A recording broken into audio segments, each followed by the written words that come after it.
So yeah, that happened. I just didn't realise it had happened. There were times where I felt extremely anxious as a child, such as the first few weeks after I started infant school. I didn't want to be separated from my mum. I wouldn't go to the loo until I got home. School was a struggle.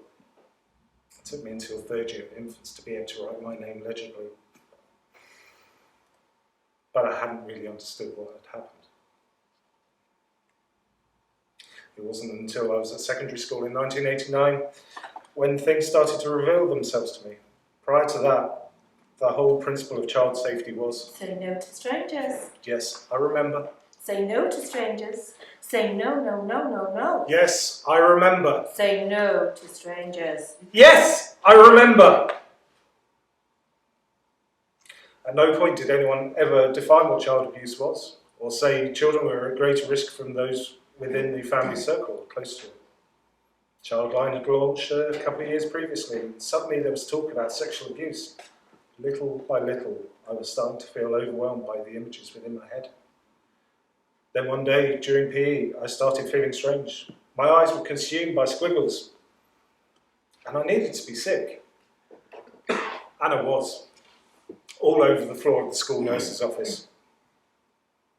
I was sent home where I spent the next few days recovering. The following Monday in PE, it happened again. And the following Monday.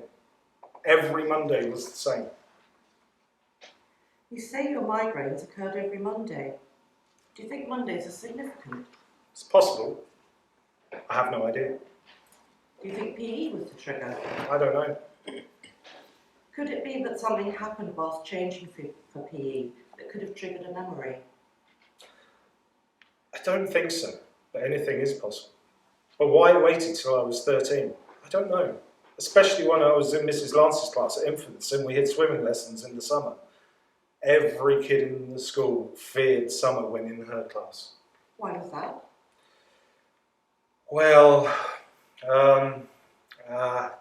Take off your swimming costumes and run one full lap of the playing field, and then get dressed. so because of that, I'm not sure that changing rooms at secondary was the issue. I think really that my mind was overwhelmed by protecting itself so long.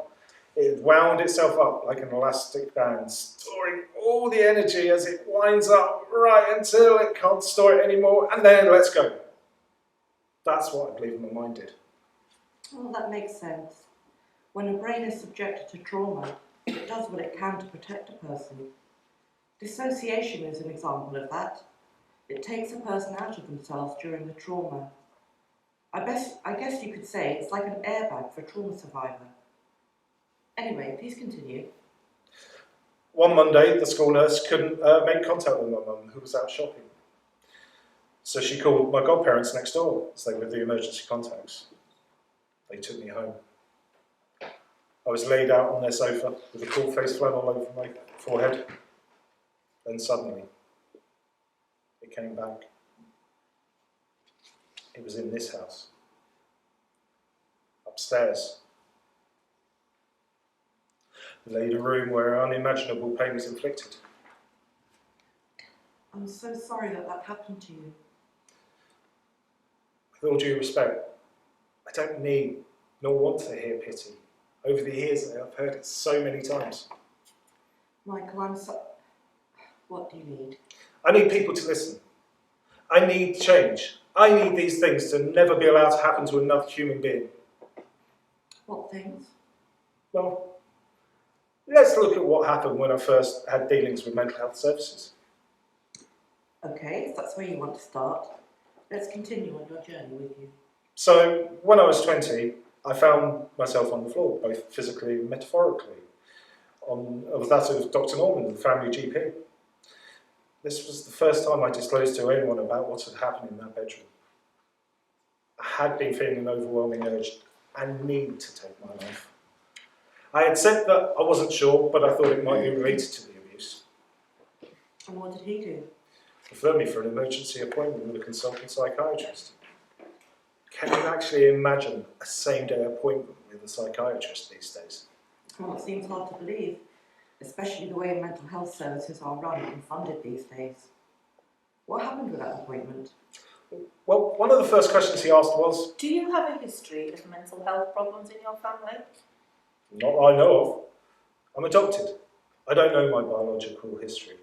As far as I'm concerned, I don't have any need to. Though it would be nice so I can answer questions like these. Otherwise, Mum and Dad are my parents. I'm something many don't. I was chosen by my parents. They wanted me. I see. So I believe you have attachment issues and a fear of being I abandoned. beg your pardon? I believe you have attachment issues and fear of abandonment. I believe you didn't hear me. I believe you didn't hear me say I have a compulsion to die, possibly because I can't stop seeing images of being forced to perform oral sex on my godparent's son. That must have left you feeling really unheard. Were you angry? I don't know. Thinking retrospectively, yes. It was invalidating and suited his agenda. But at the time, I was just overwhelmed by a plethora of thoughts, memories and emotions. I certainly didn't realise the significance of the fixation by others about a fear of abandonment, whether it existed or not. How do you mean the significance of the fixation of others about a fear of abandonment? Well, you know that psychiatry does love a good diagnostic classification of mental disorders. Whether it's the American Psychiatric Association's DSM or the World Health Organization's ICD. I do, but what does that mean for you? Well, DSM-5 states among its criteria for diagnosis, Frantic efforts to avoid real and imagined abandonment. while ICD-11 states, A liability to become involved in the intense and unstable relationships may cause repeated emotional crisis and may be associated with excessive efforts to avoid abandonment and a series of suicidal threats or acts of self-harm. That's what the manuals say, but what do you say? it's my belief that this becomes justification for psychiatry to treat people, particularly survivors of sexual or domestic abuse, as having a flawed or disordered personality, and then deliver a certain arguably abusive treatment or not, just to deny access to needed support. I'm so sorry. I feel ashamed that other colleagues have treated you this way. They've treated you so poorly. I appreciate that. Having allies is important. You always understood that. You always understood that post-traumatic stress was the driver of my issues. You also understood that a personality disorder diagnosis would be problematic in the future. You were right. But it wasn't about being right. It was about warning you as you prepared to move on, as you prepared to move to another part of the country to start at university. But you were right. It was problematic, especially fighting for recognition for the post-traumatic stress driving the suicidal ideation and the self-harming behaviours. Trying to access help was probably more difficult than navigating the criminal justice system. Sounds like a bruising encounter. It was, but I had to endure it. I had to believe I deserved a second, third, fourth, or however many chances I needed to right the wrongs of my life. Hello, Michael. Ethan? Is that you? Wow, how did you know I was at my parents'? I know what Mullet did to you. Did it to me too. Can we meet to discuss it?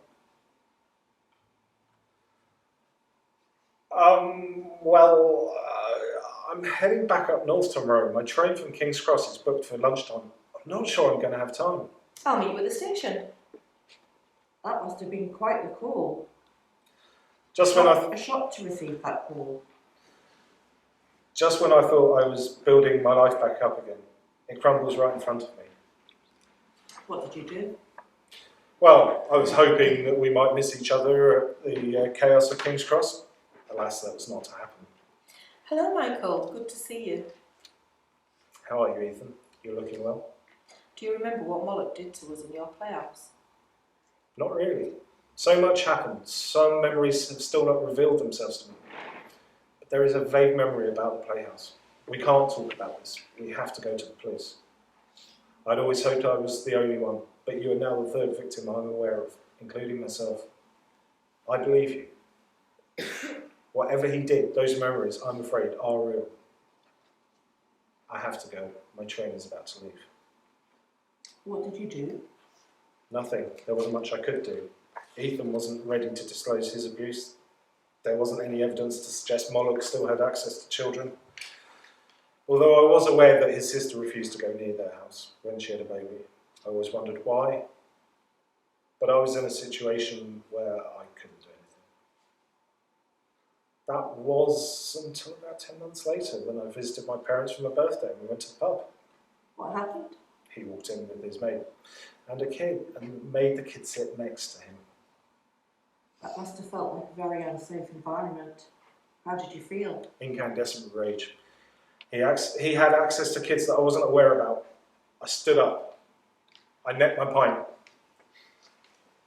and stood holding my glass ready to find his jugular. Now, I'm not a violent man naturally, but he's the one person I could harm and would do so with no stains whatsoever in my conscience. But you didn't. What stopped you? Mum and Dad dragged me out of the pub, pleading I didn't do anything I would regret. So what did you do? I went back to York with one thing on my mind: Which was? stopping by any means necessary. So after a very disturbed sleep, I got up, rather dishevelled, jumped into some clothes, and left the house and began my walk to the police station. Every step I took through the park, I could hear and see kids. Definitely motivated me to keep walking until I got to the bridge. Go on, take the easy route. Bring this all to an end. If you don't, no one will believe you. I can't give in to you anymore. You've ruined my life for too long. It took great courage to continue that journey. Maybe, but I had nothing to lose. Before I knew it, I was queued at the desk. There was a surly-looking bloke on one side and a female police officer on the other side. I was dreading the man becoming free first, but when that was in, the female police officer called me forward. Can I help you, sir? I'd like to report a historic case of sexual abuse. I'm sorry, sir. Could you please repeat that? I swear the look she gave me was one that she was expecting me to be there to sign bail. Not to be hearing me wanting to report a crime, let alone one so serious. I'm sorry, sir. I'd like to report a case of historic child sexual abuse. Certainly, sir. Would you like to wait there a moment? So after a few minutes, I was being ushered into a small room with no natural light or air, disclosing my story and all Moloch had done to me. Wait there. Although she was kind, I still got the feeling she didn't believe me. Maybe Moloch was right when he told me no one would believe me. Anyway, she returned with her sergeant. Hello, Michael. I'm the duty sergeant. Can you tell me exactly what you told my colleague? What I didn't realise, this wouldn't be the first time I would have to repeat my story ad nauseum. That's always I obliged. Are you saying, sure you know what you're saying? Yeah? Absolutely sure? Absolutely. I'm here today because I have genuine concerns about Moloch and that he may still be abusing children and he needs to be stopped. These are very serious allegations you're making. Really? I had no idea. I thought I was here for shits and giggles. Yes, I'm fully aware of what I'm saying and how serious these allegations are. Maybe Moloch was right. They don't believe me. Maybe I shouldn't have listened to that voice in my head on the bridge. Michael? Michael? Michael? Yes, I am fully aware of the serious nature of these allegations and wish to fully proceed with them. I can imagine how that must have felt, to be repeatedly questioned. I did wonder who the real criminal was, repeatedly being questioned about my story and my intentions. So when he said he was going to speak to the CID and to wait there, I insisted I was going to go outside and have a cigarette. I needed one after the last hour and a half of grilling. Genuinely, I have no idea how long it was before DC Arkandale came out to speak to me. But I'm sure I smoked enough to give myself a smoking-related disease right there, right then. Michael, I'm DC Arkandale. When you finish that, would you come back in with me? Sure. The duty sergeant tells me you wish to report some things from your childhood. So please, in your own time. Should we be writing this down or recording this? Oh, I'm sorry. I think you may have misunderstood. I just want you to go through your story and then we'll make your statement. Really? How many times do I have to repeat myself before getting on paper? I'm so very tired. I'm sorry, Michael. Please just keep it brief and we'll make the appointment to take your statement. I was 3 or 4 years old, and on 2 occasions I remember Moloch forced me to touch his genitals and perform what I now know is oral sex, which resulted in what I now know is ejaculation. Obviously, at that age I had no idea and thought he had just peed in my mouth. Okay. Perhaps we should call it a day for now. I'm tied up with something for the rest of the day. I will call you tomorrow morning and see what we can do. See if we can do it tomorrow. We have 3 choices. We can go to the Northallertons, to the rape suite there. Can you get to Northallerton? I can get a train, but I've got no idea about times or where to go from the station. Well, we could do it in an interview room here, but it won't be as comfortable as Northallerton. Or choice 3, we could do it in your own home.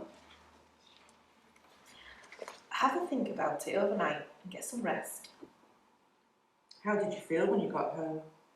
What decision did you make about where to give your statement? Genuinely don't remember much about how I felt, or even how I got home. So much had happened that morning.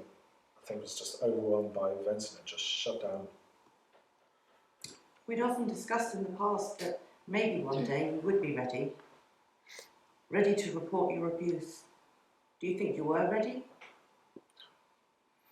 In all honesty, I'm not sure anyone can be ready for that, but it was a matter of necessity.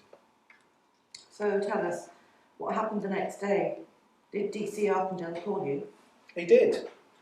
I don't really recall the phone call, but I chose to do the statement at home because it would be more physically comfortable and I could nip out for regular smoke breaks and obviously have access to copious hot drinks. In retrospect, it contaminated my home. The memories that came out in that statement had seeped into my home, and any safety that was provided by my home ceased to exist.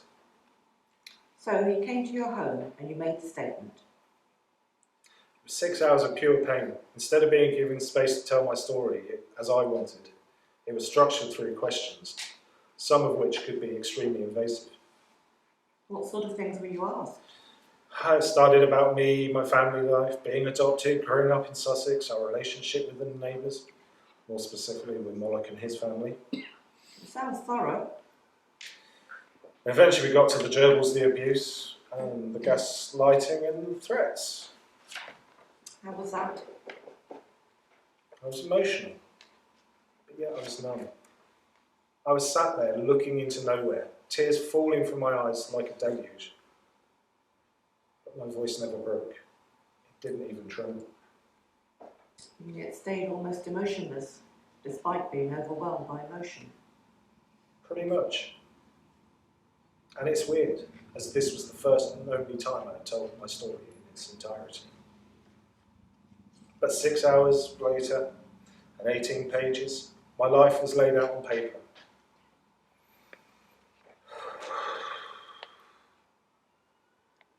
My life, my story, was now out of my control and in the hands of the criminal justice system. So what happened after you took the decision and reported your abuse to the police? Well, I was a wreck physically and mentally, and I was also fighting York's mental health services for some help with my rapidly declining mental health, each time to be greeted with responses like, Hospital won't help you. Evidence suggests that inpatient treatment is not effective for borderline personality. oh, I'm sorry, Michael, but you're not ill. You just lack structure. It suddenly felt that every word of regret offered when I was first diagnosed rang true. It felt like BPD was a rope around me and I was a condemned man. Which words were they? That in the future, other mental health practitioners may use the diagnosis against me. That experience sounds very invalidating. Well, they failed to identify any PTSD symptoms, instead obsessed with denying support by inferring that my personality was flawed. Well, we know there's a correlation between people diagnosed with borderline personality disorder and histories of child abuse. Absolutely. Unless you understand the language of trauma and abuse, you cannot really understand borderline personality disorder. Despite the repeated invalidation by the mental health services, I did have one ally. Michael, You can't go on like this. This path to self-destruction, it's not where you belong. I know you're right, Amelia, but what can I do? Let me walk with you. Together we'll find the way.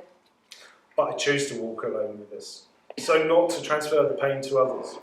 No one deserves it. I've learned to live with it myself. It's not fair for others to share that.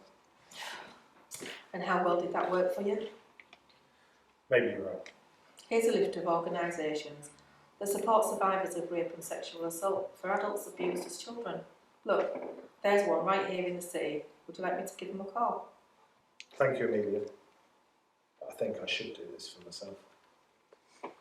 And that's when you chose to approach Survive. I didn't really have a choice. Amelia wasn't going to give up on me. But you still had the choice to seek support. You could have chosen not to. I was in a dark place, and it felt like Hobson's choice, but you're right. I chose to do something differently. I chose to seek support. And how were you feeling? Battered and bruised. I'd done all I could. I'd been to the police and thought that he had been stopped. However, he hadn't been stopped, and he was, in fact, as we learned, building children's play areas as part of his landscaping business. I think we were both outraged by that, weren't we? Yes, I think we can agree about that. As far as I knew, there was nothing I could do without taking the law into my own hands. And I couldn't let you do that. We had safeguarding issues. When we approached the police again to review the case, and with that I asked, But I put my trust in you. and did you? Did I what? Trust me. If I'm honest with myself, part of me felt like I was out of options. But I also had the need to find some meaning in my life and justify my legacy. Your legacy? That no matter what might happen to me, I had done all I could to ensure that kids were safe from Moloch. Looking back now, I'm grateful that you picked me up from the floor and you walked with me back to the police. And that was when we discovered the case had been no further actioned. I was defeated. But the new safeguarding issues were enough to get DC Fenwick and his team to look at the case again. I still don't know how you cope with his incompetence. Do you mean the Ethan incident? Ah, yes, the Ethan incident. What on earth was he thinking? Hello, Annie. We've spoken to Ethan. He would like to speak to Michael about his concerns about Moloch. Do you think that's appropriate? In what way? Well, isn't it a matter of conflict of interest? Because I'm supporting Michael. More worryingly, doesn't it risk contaminating evidence? I don't see how it could contaminate evidence or be conflict of interest. I've discussed this with Michael, and we think that all we can offer is to let Ethan know we think Moloch may still pose a risk to children. He constructs playhouses. I can also offer to find him support near him. Okay, I'll make a statement. The next 18 months were a blur of missed promises from DC Fenwick and general apathy. So you emailed Fenwick and his sergeant? I did, heavily expressing my dissatisfaction at his apathy and constant lack of keeping to agreed level of communication. But before being put on guardian leave and the case being reallocated to DCPT, I received the following. Dear Michael, I've served on the force for 22 years and have always put the protection of the public first, including children. I'm waiting advice from the CPS, who will have to prove your case beyond a reasonable doubt. You must be aware that I have priorities, and these are the cases that may arise. It was a frustrating 18 months for me. I can only imagine what it was like for you. But thankfully, things started to move on with the case when it was reassigned to DCPT. Well, pace progressed within 7, maybe 8 months when I had a phone call from DCPT. Michael, I've just heard from the CPS, and we have a change in decision. Which is? Well, you're going to get your day in court. We've been authorised to charge him on 3 counts of indecent assault under the 1956 Sexual Offences Act. It's May now. 8 years since I walked into your police station to disclose the abuse. And 2 years have passed since we got the case reopened. And where are you? I'm inside Worthing Magistrates Court, waiting for Moloch to answer the charge. I wish I could have been there, but due to distance, I just wasn't able to. It's okay, I understand. Pamela and I made the 280-mile journey, only for the bastard not to show up. Knowing you as I do, I imagine you were furious and filled with rage. Apparently I wasn't the only one. The magistrates issued a bench warrant for his arrest to bring him in front of them. Maybe it was my desire to see him in front of the judge. Maybe it was my obsession to stop him. Maybe it was the result of watching copious amounts of Dog the Bounty Hunter. As soon as we got back to my parents, I went Moloch hunting. Where did you go? Well, the only port of call was the doorstep of my godparents, demanding to know where he was. How did that go? Well, of course, they did what they always do. Covered for their butter wouldn't melt in their mouth, son. But my godmother pulled a classic. Oh, why don't you go back to York and lose some weight? I may be overweight, but your son will always be a sex offender. How did that make you feel? Perhaps not my finest moment, but there was a shift. I was starting to shift from the power balance from a situation that totally disempowered me for so long to one where I was finally gaining some control. Pamela and I returned up north a few days later. I was triggered when I saw a headline from the local paper on Facebook. Breaking news. A body's been discovered in the local canal this morning. I thought justice had been denied. I thought the bastard had drowned himself. That very afternoon I received a phone call from DCPT. I know things have been tough, but we've got him. Was he the body at the bottom of the canal? No, but he was at the pub where the incident occurred, which is where we arrested him. He will be taken to the nearest custody suite and held until he can appear before the magistrate, which probably won't be until Monday morning. That must have been quite the relief. I suppose it was. I wouldn't have got to that point without the faith invested in me by Amelia, nor the emotional support that you gave, and the ongoing advice and information on the process from the Independent Sexual Violence Advisory Service, which you referred me to. That definitely helped me make informed decisions. Next step, your day in court. Some wonderful support from many wonderful people. By the time January arrived, I think I was ready for the trial.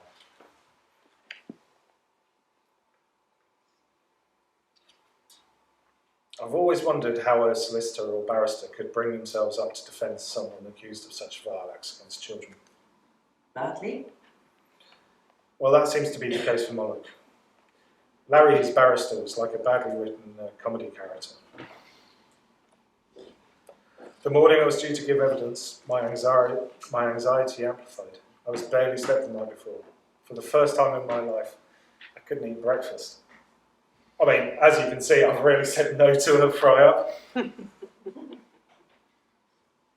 That breakfast was pretty much replaced by cigarettes. In the hours before DC Don arrived to take us to the hotel to take us to court, I must have gone through a whole pack of cigarettes. The smoking-related illnesses were definitely given a chance to thrive. Sat back in the back of Don's car. Everything was a bit of a blur. I do remember he was embarrassed when he suddenly remembered his kids had changed the voice on his sat-nav to an Aussie surfer dude. I must confess hearing Hang left at 200 yards. did break any tension that was in the air. Anxiety and tension filled the air of the witness rooms. It was in another room, what sounded like a vulnerable young girl who was distressed at the process of having to give evidence. That must have been very distressing to hear. It was. But despite the best efforts of Keir Starmer trying to improve the experience of vulnerable witnesses 3 years earlier, with new guidance on support for victims, the system wasn't learning. Probably still hasn't even learned. It hasn't learned how to treat vulnerable witnesses. We really need to do more. The morning flew by, and before I knew it, DC Don returned with a copy of my statement and informed me that I'd be called in the next half hour or so. During that time, I had to read my statement to refresh myself with what I'd said. Bearing in mind, I hadn't forgotten what had happened to me, but I had almost 9 years elapsed since making the statement. and therefore couldn't remember word for word everything on those 18 pages. It was hard, not just the sheer volume of handwritten notes that had been scribed by D.C. Alec and transcribed into type format, but reliving not just the memories of the abuse, the memories of being sat in my home, making a statement. That must have been tough. I Do you don't, wish you'd made a video statement instead? I don't know. I don't know whether I was relieved that it was a handwritten statement and not a video statement like the other two victims. I think it was easier reading the cold words and not having to see my distress on film. As I was reading my statement in the witness room, the court was having it read out to them, by whom I'm not sure. And I suppose if it had been on a video statement, the video would have been played and the jury would have seen the tears and the pain and the distress, not just hearing emotionless words on a piece of paper. Just before midday, the court usher collected me from the witness room and led me to the court to my fate. Before I knew it, I was back in the witness room ready for lunch because the prosecution was a quick guided walk through my statement. Giving evidence was easy, and I was emboldened. That must have been quite the confidence boost. It was, and I must admit, I was feeling ready for the defence. I mean, it couldn't be that hard, could it? Was it?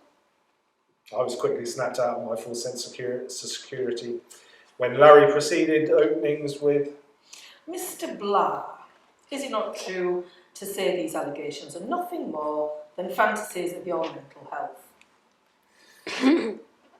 Now, I can't say even now that I was surprised that he threw that at me. I knew from the moment I made my statement that the defence would use my mental health against me to discredit me. Almost everyone had previously tried to assure me that it was unlikely that such a hostile approach would be taken. However, I was never convinced. So I rubbed my thighs and thought, okay, let's play. Fortunately, I had the words of Ron Coleman running through my head, and my reply was primed and ready to launch back at him like an exocet to blow him out of the sky. Well, considering 80% of people with my diagnosis have suffered a childhood trauma, that means that my mental health problems are a result of these allegations, and not that these allegations are a result of my mental health. I am not a liar. The only liar in this courtroom is your client, sat in the dock. I was firm in my response. Not overly aggressive, but I wasn't going to be pushed over by such ignorant assertions. The judge interjected.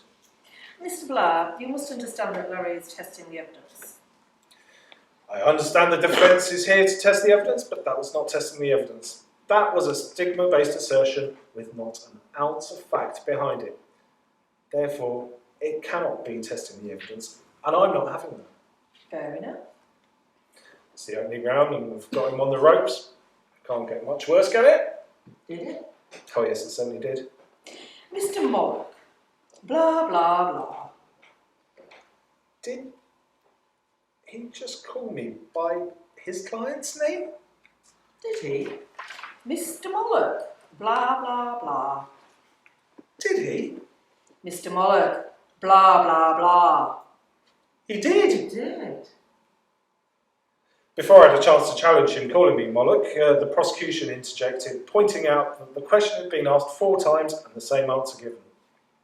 The judge agreed and directed the court to the answer that had been clearly given, even if it hadn't been understood by the defence.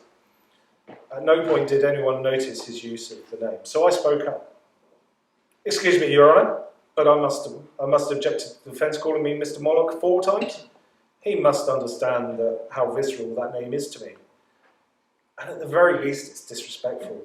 At the worst, it's an attempt to provoke me into a reaction, to discredit me. Why didn't you do something to stop the alleged abuse? I was 3 or 4 years old. Why didn't you do something to stop the alleged abuse? I didn't know what was happening was wrong. He told me it's what big boys did. I wanted to be a big boy. Why didn't you do something to stop the alleged abuse? My vocabulary wasn't developed enough to explain to my parents. Why didn't you do something to stop the alleged abuse? Society's understanding of child sex abuse was extremely limited in the late 70s and early 80s. But why didn't you do something to stop the alleged abuse? Simply, it shouldn't have been my responsibility to stop the abuse, but your client's responsibility not to be abusing me. It wasn't my fault, it isn't my fault, it will never be my fault. No further questions, Your Honour. That was it. I'd done all I could. It was time to have faith. Just one more question, Your Honour. It was the prosecution barrister interjecting. Why did you decide to come forward to the police when you did? Well, in 2007, whilst visiting Mum and Dad, we went to the local pub. He walked in with a young boy who had the look in his eye only a survivor of his cruelty would recognise. He may well still be abusing children, and he needs to be stopped. Thank you, Michael. You're excused. Has the jury reached a verdict? Yes, Your Honour. On the charge of attempted rape against victim C, how do you find the accused? Not guilty. On the charge of indecent assault against Ethan, how do you find the accused? Guilty. In the charge of indecent assault against Michael, how do you find the accused? Guilty. Michael, how did you feel? I don't know. How am I supposed to feel? I can't quite believe what I've just heard. Do you feel vindicated? If not, do you think you will feel vindicated? I don't really know. I guess I was never really looking for vindication or validation. But I had to make sure Moloch couldn't get away with it. In retrospect, I'm not 100% sure I achieved that. But at least he can't slip the police any further. I must confess, I thought your anger might get out of control and ruin things for you. But your anger in search for justice has given you the fire in your belly to carry on. Justice. That good old notion that a person gets what they deserve. Well, he was given a suspended sentence. Put on the sex offenders register for 10 years, maybe he has stopped offending, maybe not. At least it's harder for him to evade the criminal justice system in the future. Maybe justice has been served. I really don't know. Why not? Maybe justice is more than that. Although I made the journey to the police to make sure kids were safe from him in the future, I had paid a heavy price for his crimes. Is justice, therefore, also about your recovery? Maybe. I mean, I have been abused not just by him, but by the systems that exercise control over my autonomy. So where do you go from here? Well, my next quest is to get these unbearable memories out of my mind, or at least proceed and locked away before they kill me. That means my next quest is to get trauma therapy so I can regain my life, make a future for myself and become a thriver. Who knows? Maybe I can find a way to make a difference in the world, or at least for other survivors. Well, Michael, I think you're ready to move on. Do you? I think I am. Thank you, Annie. I couldn't have got to where I am today without your support, and the support of many others. I'm not sure we'd have met if Ethan hadn't been brave enough to reach out to me. I would have carried my shame with me to the grave. It's been some years since I met Annie. I did eventually get access to trauma therapy. But it was a fight, as hard as every step of the criminal justice system. They say a civilization is measured by how it treats its weakest members. Are we anywhere near being civilized by that test? I don't think so. We deny access to justice for victims of sexual violence. Just 1% of all rapes reported to the police progress to a prosecution. That's 99 out of every 100 rapes reported that are denied access to justice. Even if the prosecution does proceed, then Testing the evidence is often based on prejudice and myths about sexual violence to discredit them, rather than a critical analysis of the evidence. I wasn't the first, and I won't be the last, to have that evidence tested based on stigma and insinuation. Sexual offences are really the only crime where the victim is every bit as much on trial as the accused. Something has to change. The accused can get away with a no-comment interview with the police and doesn't have to appear on the stand if they find themselves in court. The victim has to give up everything about themselves. Not just the trauma inflicted upon them. Their health records are open to the police and the defence. Their phone records and social media are open to scrutiny, even if they bear no relevance to the case. Personal relationships are interrogated. The defence will use them to discredit the victim. Larry did his best to drive a wedge between myself and my parents. I'll always feel a sense of shame and guilt for them being subjected to that. But most of all, I will always feel resentment to the system that allows such things to happen. Something has to change. Like many others who reported the abuse perpetrated against them, I was accused that I was only reporting these crimes because I wanted compensation. Never even contemplated compensation. Although people picked up on the judge's comments during sentencing and encouraged me to seek compensation. But why shouldn't a survivor of child abuse be compensated? If people can be awarded £500,000 for fucking defamation of character, why shouldn't somebody who's been subjected to the horrors of sexual abuse be awarded fairly? To help rebuild their life, to compensate for time, opportunities and well-being lost to the horrors of abuse. Something has to change. Post-traumatic stress is often reframed by mental health services as a personality disorder. Access to trauma therapy is so limited at best. At times of crisis, denying access to hospital care is justified by claiming the survivor isn't ill. They need to take responsibility for their distress and behaviour. And care and support is not good for them. Survivors have scars. Every scar on my body isn't a cry for attention. It's a story.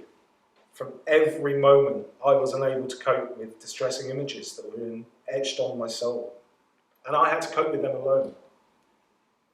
Something has to change. When a person is accused of sexual offences, is found not guilty, people usually on social media make claims that the person making the allegations are lying. They often demand that those making the allegations should be prosecuted for perverting the course of justice. They don't seem to understand that the allegations may be true.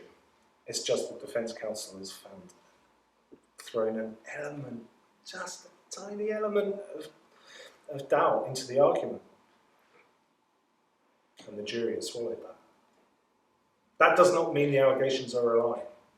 Home Office report research suggests that 4% of cases of sexual violence reported to the police are found or suspected to be false. So what about the other 96%? Something has to change.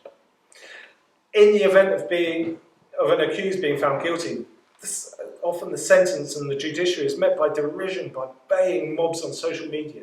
There is a failure to understand that they have the ability to take actions through the democratic processes and even the unduly lenient sentencing scheme to petition the judiciary for change. But that means they would have to do something beyond libelling the judiciary and demanding for capital and corporal punishment from behind the safety of their screens. Something has to change. I'm tired. So very tired. So are most survivors I meet. We're tired of fighting. Fighting our own individual horrors. Fighting the systems and the people who maintain them. The diminishing of my experiences by these systems only reinforces Moloch's assertion that nobody would believe me if I told them of our little secret. Something has to change. But today I'm different. I'm a much stronger man. I'm no longer plagued by the memories of his shame. I'm building myself up every day so I can help others who have similar experiences.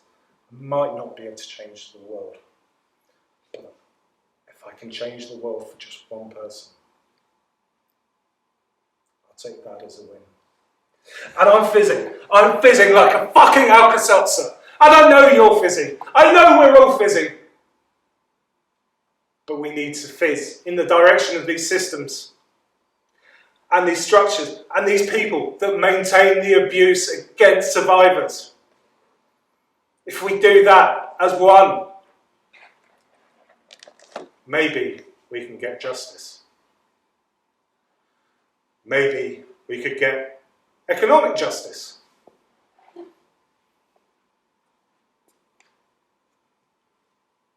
Maybe we could even get health justice.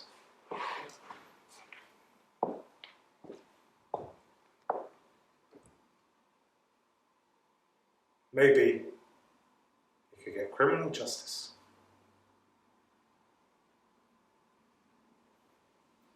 It's time for change.